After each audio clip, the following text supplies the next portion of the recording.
Good morning, dolls, and welcome to Little Gretchen's workshop. So I have a really quick announcement to make before I get to the featured video. I'm very excited to announce that Little Gretchen's workshop will be live here Saturday, July 25th, 2026 from 6 p.m. to 8 p.m. Eastern Standard Time. I'm hosting a live coffee Q&A session in collaboration with Nessie from Nessie Monster Crafts. Now, I'm sure you dolls already know about Nessie from Nessie Monster Crafts. She's a delightful artist. She has a wonderful channel, and several times she has sent me lovely things for my dolls here in the rooming house. So I'm really excited to be doing this collaboration with her, and we're really excited that we've been able to bring things together to do this type of collaboration. This is the first collaboration I've ever done. And like I said, I'm really excited about doing it. So bring your questions. Now she's got it open on her community tab for you to leave your questions there. And mine is open as well for you to leave your questions there. So we can pull them together and answer as many questions as we can during the time that we have allotted. But I'm really excited about being able to chat back and forth with you dolls in real time just to answer questions and to spend time with you all. So really excited about that. So let me stop talking and get to the featured video. Looking forward to seeing you there. Good morning, dolls, and welcome to Little Gretchen's workshop. So I really didn't know what to call today's video because it's a collection of several random projects I was working on, and I just put them all together to let you dolls see what I've been up to. Now, this is a lovely hutch that was gifted to me. It was so beautiful. I really loved its design, but I had another vision for it other than the way it came to me. So I removed all the knobs and I decided to paint it this really nice linen color. So my original idea was to kind of make it have kind of that distressed French country look, but I decided to go ahead and paint it this nice linen color. But then I had some blue and white wallpaper that kind of reminded me of sort of like a tile, a blue and white tile that's very popular with a lot of miniatures. But I just went ahead with my idea to see how it would turn out. Now I had to be patient with myself when I was painting this because the first coat didn't cover fully. So I had to do several really thin layers to ensure all of the stain was covered. So let me show you what else I did. Now this frame, you can see I've already added all of my wallpaper and I just cut it to size, and it was actually some scraps from another wallpaper job that I had done, but I thought it looked so pretty with this cream color, and then I decided to use some nail art to put on top of the blue to add a little metallic accent to it. So here it is before the nail art and after. Now that'll work in a kitchen or a dining room. Now, in addition to working on that hutch, I had a smaller cabinet that I definitely did distress. And I really want you to take note that I use that same linen colored paint. And you can clearly see from this frame that the mood is totally different due to the multiple layers of paint, the distressing, and the black paint on the knobs. So allow this to be an example of how you can achieve a variety of looks with some time, a little imagination, and some very common supplies. Now in this frame, I'm using my pen drill to create a hole for the brass pen that I'm going to use as a drawer pull. I originally called it a brass pen, but it was actually a tiny nail. And you can see in this frame that I'm adding the little tiny nail into the hole I just created. Now I did put a little glue on the tip of it to secure it inside the hole. Now after I paint the knob black, I'm going to add some dimensional magic to the top to give it an enamel look. Now depending on your paint, you may need to do more than one coat of the black to give it that deep, rich coated look before you add your dimensional magic. And be careful not to get the black on the regular paint. Now dolls, I had another little hutch that I really liked a lot. Now this was a gift as well, and I've already previously stained it, but now I'm removing the original knobs and I'm going to replace them with the little brass nails like I did the other hutch. I think it's best to use a good pair of needle nose pliers and just get hold of the knobs and pull them straight out. But you do want to be careful so that you don't scuff up the cabinet doors unless you want them scuffed up. Now, depending on the size of the drawer pull that you're going to replace it with, you may need to fill that hole a little bit with some wood putty and then drill your own hole. Now, dolls, I have to apologize because I deleted the footage of when I painted this and added the wallpaper to the back of the shelves. So you can see I painted the body of it green. I left the counterpart the natural brown, and I added black to the knobs just like I did the other one. I think it came out really cute. It has a really quaint kind of country feel to it. Now the insides are natural. And I just want you to see that even though I painted these knobs the same color as I did the cream color one, the whole mood of this cabinet is totally different because of the color and the wallpaper. So you can get a variety of moods and finishes based on your choice of paint and what details you add. Now in these frames, I'm just trying to bring things up a little closer so you can see the distressing and aging that I added to this one, and I even signed it on the back. And I've completed this one as well, and I've also signed it. Now all three of these have already been loaded to my eBay store for sale, and the blue one has already sold. Now, in addition to working on those lovely furniture pieces, I had some fun with some accessories as well. So I had been busy playing with my polymer clay, and I made several little apples, and I really wanted to make the apples look like the kind I grew up eating, which was Macintosh. They kind of had a greenish, yellowish looking skin and a little bit of red, so I made quite a few. And in addition to making the apples, I made pears as well because our neighbor next door had a pear tree.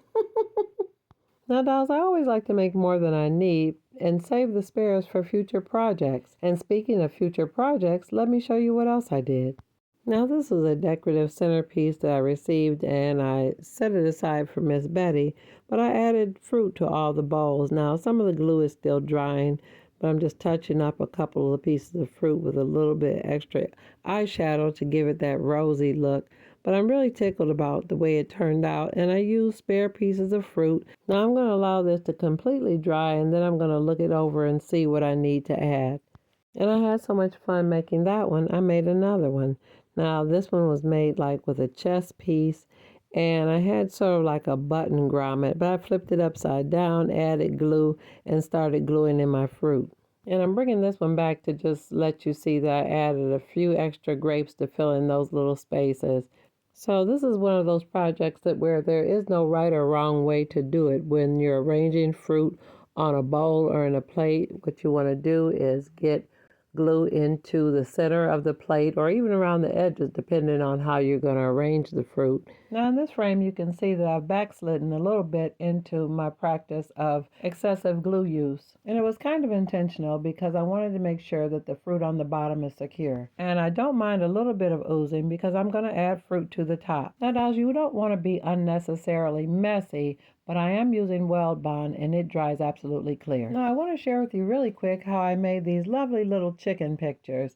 I was so tickled about them. When I was a little girl, I had an aunt that absolutely loved chickens, chicken figures, chicken pictures, chicken. Now I made some of these into actual framed pictures and I did others into little flags. Now guys, I apologize due to the dimness of these parts of the video. I'm literally filming with just daylight because we've had a lot of power outages due to the extreme temperatures and all the heat. But I was determined to share with you dolls how I created these. So I had this lovely fabric print that I received as a gift. And as soon as I saw the fabric, my mind immediately thought of making tiny pictures. Now for the little flags, I had to be very strategic about how I cut it out to leave a tiny border that would allow me to fray the fabric for fringe. So let me show you really quick how I did the pictures. Now these pictures were some of the pieces of fabric that I've already previously cut out, and I glued them to little clothing tags to make them a little bit firmer.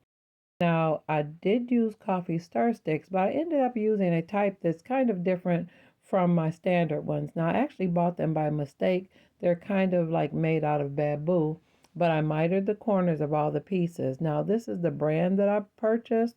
Like I said, it was by accident because it wasn't the type that I normally buy, which are the birchwood ones that are rounded on the end. Now, my regular go-tos are these really teeny ones that are really, really reasonably priced. And they're perfect for a lot of tiny projects. And as I mentioned earlier, I purchased these bamboo type coffee stir sticks by accident, but I think they're going to be on my list of favorites now because they stain really well and they don't require a lot of sanding and finishing. because they're already pretty smooth. Now you can already see I've previously cut the 4 pieces to create the frame. Now although these pieces are already cut and mitered, they're not perfectly sized. I cut them kind of in the vicinity of what I would need, so I will need to do a little trimming and sanding to make sure they're all square. And the main reason I did that is because some of the images aren't uniform. There are other things around the border, so I kind of wanted to be able to adjust things based on the image itself. And you'll see what I mean in a moment.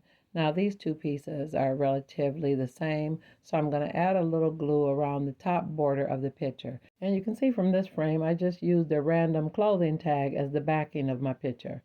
Now here I am adding my mitered piece of coffee stir stick to be my frame, and I'm gluing it right to the surface of the picture. Now keep in mind these images are made with fabric. Now if you want to cover them with Mod Podge, you can. Using fabric definitely gave it a canvas feel, and if you covered it with Mod Podge, it would maybe look like a painting, but I thought it looked good either way. Now here I want to show you really quick how I frayed the bottoms of the ones that I left a little border on.